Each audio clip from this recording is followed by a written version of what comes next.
E aí, galera, tudo bem com vocês? Aqui é a professora Eliana e a aula de hoje nós vamos estudar sobre o sistema endócrino. Para iniciarmos, nós vamos falar aqui um pouco sobre o controle das funções do corpo, né? Em especial, nós temos dois sistemas que é responsável por essa organização, que é o sistema nervoso e o endócrino, certo? Eles estão aí no nosso corpo presentes para fazer com que o nosso corpo funcione bem, né? É responsável pela coordenação das atividades no nosso corpo, tá bom? Enquanto o sistema nervoso se comunica por meio de uma rede de nervos, o sistema endócrino ele utiliza a corrente sanguínea e os hormônios para se comunicar. Então, são informações que são transitadas, né, de uma parte do nosso corpo para outra através desse meio. Né? Enquanto os hormônios, né, no sistema endócrino são transportados pela corrente sanguínea, nós temos aqui o sistema nervoso se comunicando através de nervos, né? Então aqui nós vamos ver que no sistema nervoso vai ser utilizado os neurônios, né, que é uma célula responsável pela transmissão, né, de informações de uma parte do corpo a outra, onde vai ter neurotransmissores que vão se comunicar entre si, um sinal elétrico, né, que se propaga ao longo dos neurônios que transmite essas informações de forma muito rápida e até instantânea, certo? Enquanto aqui nós temos o nosso sistema endócrino, os hormônios eles circulando pelo capilar sanguíneo, né, pelo nosso corrente sanguínea, onde aqui nós vamos ter os hormônios sendo liberados das células endócrinas, né, e chegando à célula-alvo, que são células especializadas em receber esse hormônio, né, no qual ela tem esses, esses receptores, né, que são proteínas responsáveis em receber esses hormônios e exercer a seguinte função no qual ele está desempenhando, que ele deve desempenhar no corpo, tá? Então, é assim que funciona essa rede de informação aqui do sistema endócrino, tá? Tem a circulação através do sangue. Mas o que é esse hormônios, né? Hormônios são secreções, né? Liberadas na corrente sanguínea com função regulatória de célula-alvo. Né? Então, eles vão ser substâncias aí que vão estar controlando, né, algumas atividades fundamentais no nosso corpo. No nosso corpo, existem umas paradinhas, certo? Chamadas de glândulas, que são órgãos especializados em produzir e liberar substâncias, né, de uso tanto pode ser interno como externo, secreções que precisam sair ou estar em outro lugar, tá? Então, essas glândulas, elas produzem ou e liberam substâncias, certo? Que precisam sair do corpo ou se movimentar de um lugar para outro. Dentro dessas glândulas, nós temos os exemplos das glândulas exócrinas e as glândulas endócrinas. Então, as glândulas são divididas em duas categorias. Nós temos as exócrinas e as endócrinas, no qual o nome já é próprio sugestivo, né? No qual nós temos aqui as exócrinas, né? De externo, né? Então, quer dizer que elas são glândulas de uso do meio externo, né? Então, ela vai liberar essas substâncias para fora do corpo. E já nas glândulas endócrinas, né? É o contrário. Ela funciona dentro do corpo, no interior do corpo. Então, voltando aqui para as exócrinas, elas possuem ductos, né? Que são canais que está aqui sendo mostrado aqui nessa imagem, são canais para liberar essas substâncias produzidas, né? Essas substâncias são liberadas para a parte externa do corpo, né? Ou cavidades internas próximas a ela que acaba saindo também. Então, nós vamos ter aqui como exemplo dessas glândulas as sudoríparas, né? Que é responsável pela produção e liberação do suor. Nós temos as glândulas sebáceas, né, que é responsável pela liberação de lipídios, né, a gordura, né, essa gordura que forma que fica armazenada, né, os pneuzinhos. E nós temos as glândulas salivares, né, da saliva, né, então elas liberam e jogam para o meio externo, né, entre outras, enfim. Então, essas são as glândulas exócrinas. Aqui tem um esquemazinho mostrando como funciona, né? No caso aqui, os ductos, né, no qual são liberados para o meio externo a excreção, certo? São os vasinhos bem minúsculos. Aqui o ducto ao redor do pelo que vai estar liberando aqui as glândulas sebáceas, está aqui, né? Nessa parte, a glândula sebácea bem aqui, antes da pele, né? Epiderme. E na derme aqui nós vamos ter a glândula sudorípara, né? Que é a do suor.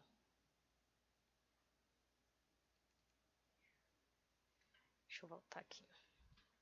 Já nas glândulas endócrinas, elas não possuem esses ductos, esses canaizinhos, e elas liberam substâncias, né, que são os hormônios, na corrente sanguínea, como exemplo a hipófise, a tireoide e etc.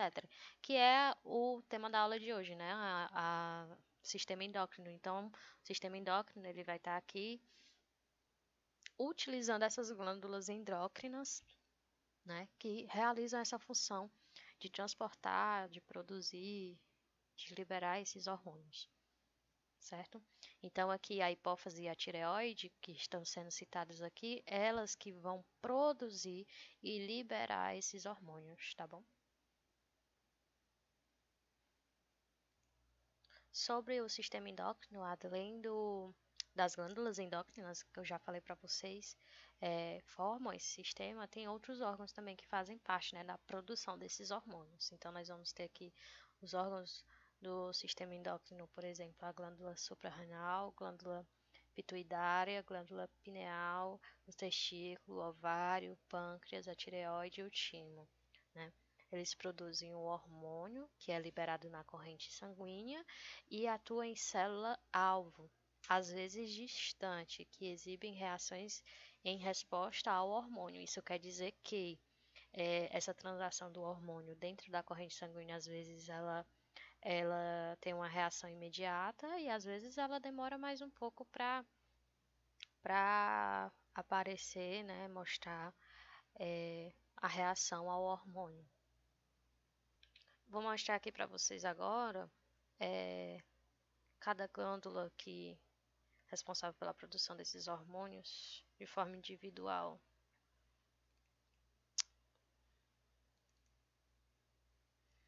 Se o computador deixar. Nós temos aqui na parte, né, da cabeça, de forma geral, do encéfalo, a glândula pineal, que produz o hormônio que afeta o relógio biológico, isto é, o ciclo natural do corpo, a atividade de repouso e repouso, que é o ritmo cardíaco, né, o batimento do coração, bababá. O hipotálamo, aqui pertinho também, que faz parte do encéfalo, produz vários hormônios que influenciam na glândula hipófise. Essa glândula hipófise, que fica aqui também pertinho, né, que o hipotálamo vai estar influenciando, ela é considerada a glândula mestra, pois os seus hormônios influenciam e controlam a atividade de várias outras glândulas. Então, a hipófise ela vai estar aí administrando, né, o funcionamento das outras glândulas. Aqui mais embaixo nós temos a famosa tireoide, né? A tireoide, ela libera hormônios entre os quais a tiroxina, que controla a velocidade do metabolismo, né? A atividade das células, o desenvolvimento e o funcionamento de vários órgãos, né? Vai ver aí a importância dela no corpo. Aqui próximo nós temos as glândulas paratireoides, são 4, né? Que formam aqui uma borboleta, 2 de cada lado na parte posterior da tireoide. Seu hormônio influencia a concentração de cálcio no sangue. O cálcio é essencial, entre outras coisas, para o funcionamento dos músculos, a coagulação sanguínea e a saúde óssea, né?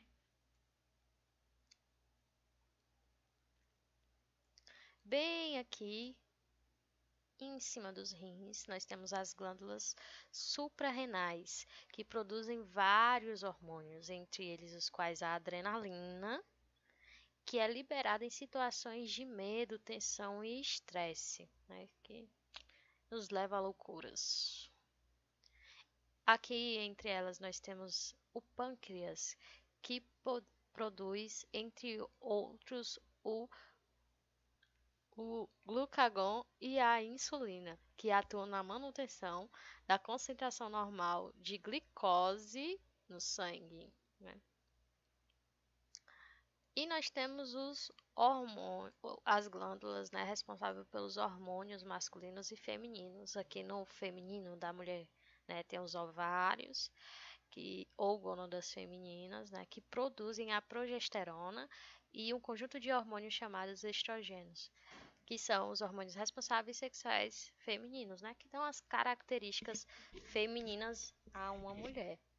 E no homem nós temos os testículos, né, ou gônadas masculinas, que produzem um conjunto de hormônios sexuais masculinos ou andrógenos, entre os quais se destaca a testosterona, que também é responsável aí pelas características masculinas.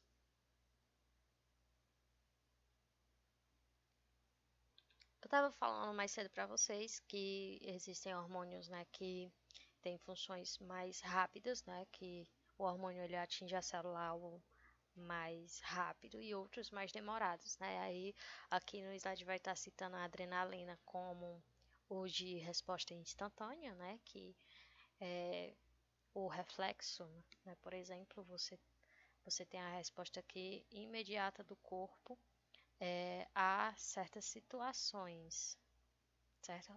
Isso devido à adrenalina. E já o devagar nós temos os exemplos de hormônios responsáveis pelo crescimento. Aqui nos efeitos da adrenalina, nós vamos ter alguns exemplos da pupila dilatada, os músculos mais dilatados, né, mais tensionados, a respiração mais ofegante, transitando mais rápido, o coração disparado, batendo mais forte e a transpiração, né. Também aqui tem os fatores estressores, né, que vamos ter o hipotálamo, estimula a liberação do hormônio pela hipófise. Isso aqui vocês vão ver como é que funciona aqui esse processo até chegar nessa parte aqui da adrenalina, né? Então, no parte 1, o hipotálamo, que vai estar lá em cima, estimula a liberação de hormônios pela hipófise, né? Depois, os hormônios estimulam as glândulas suprarrenais. As glândulas suprarrenais produzem e liberam cortisol e adrenalina, os chamados hormônios de estresse, e os hormônios liberados para o corpo para enfrentar a situação de tensão. Então vamos lá. Como eu falei para vocês, né, o sistema endócrino é uma rede de comunicação. Você vê que essas glândulas elas não funcionam isoladamente, elas funcionam em forma de conjunto, né, onde se comunicam entre si através das correntes sanguíneas, né, dos capilares sanguíneos, e esses hormônios eles vão transitando de uma parte do corpo para outra, levando essas informações. Quando eles atingem a célula-alvo, que são essas células que têm essas proteínas, esses capilares que recebem esses hormônios, eles vão fazer a devida função. Ou acionar a próxima glândula para liberar um determinado hormônio, né? Como você viu aí, ela transitou lá de cima, né? Lá do hipotálamo, foi para a hipófise, depois foi para as suprarrenais, depois foi aqui produzido e liberado o cortisol e a adrenalina, né? Para depois o corpo reagir à ação, né? Reagir ao momento de tensão, ao momento de estresse, seja lá o que for. Então, é um processo absurdamente rápido e instantâneo, né? Então, você vê aí que é uma rede de comunicação. E não podemos deixar de fora a glândula da tireoide, né? Que fica aqui na base do pescoço, formando esse formato de borboleta, né? Que são hormônios principalmente produzidos a tiroxina, né? que é responsável por controlar o metabolismo do corpo, né? As funções do corpo. Distúrbio pode ocasionar dois problemas, que é o hipotireoidismo e o hipertireoidismo, né? No caso do hipotireoidismo, né, é quando a tireoide está diminuída, né? Seus sintomas são cabelo seco, irritabilidade, cansaço, pele seca e áspera. Já no hipertireoidismo, tem a perda de peso, olhos saltitantes, né? Os olhos ficam esbugalhados para fora, e suores e pescoço inchado, né? A presença de um caroço, um nódulo bem aparente no pescoço, que é a tireoide aumentada.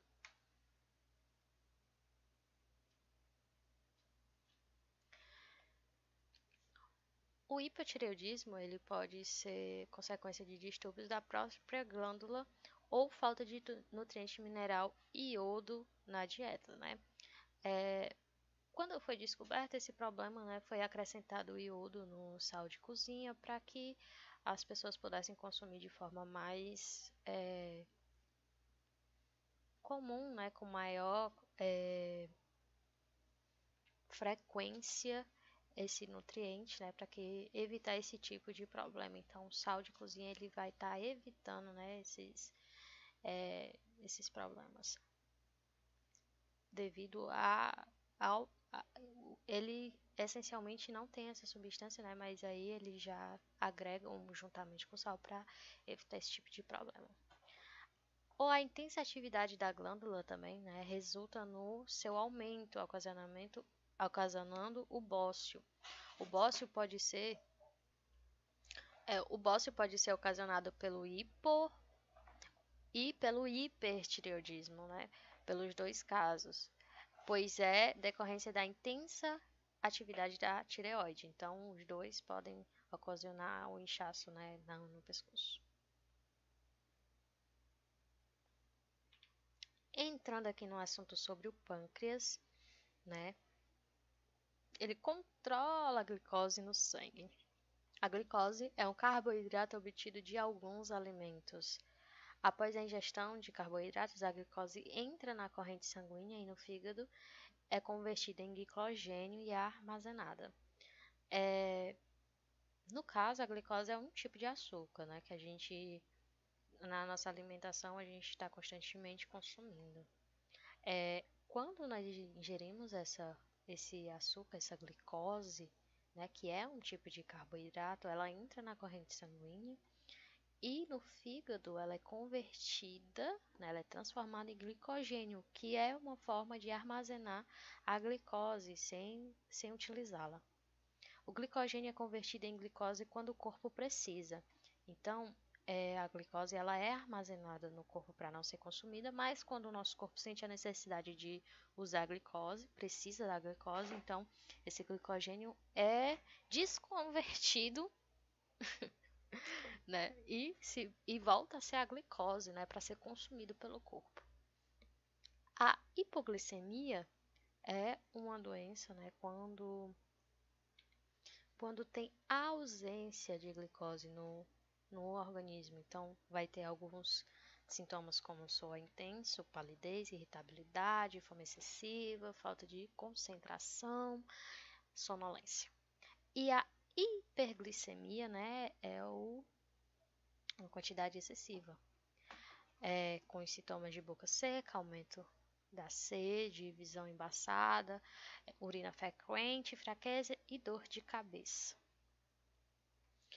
O pâncreas libera dois hormônios que, atuando em conjunto, regulam a concentração de glicose no sangue, que é a insulina e o glucagon. A insulina, liberada quando a concentração de glicose no sangue está muito alta, transformando a glicose em glicogênio. Então, a insulina, liberada quando a concentração de glicose no sangue está muito alta, transformando a glicose em glicogênio. Então, a insulina é a substância responsável, né, em transformar a glicose em glicogênio. Quando o corpo detecta que tem uma concentração, uma quantidade muito alta de glicose, né, que causa esses sintomazinhos aqui, então ela vai liberar a insulina, né, que é produzida no corpo. Ela é produzida pelo nosso próprio corpo, ela vai liberar, vai atacar essa glicose, transformando ela em glicogênio para ser armazenada, né?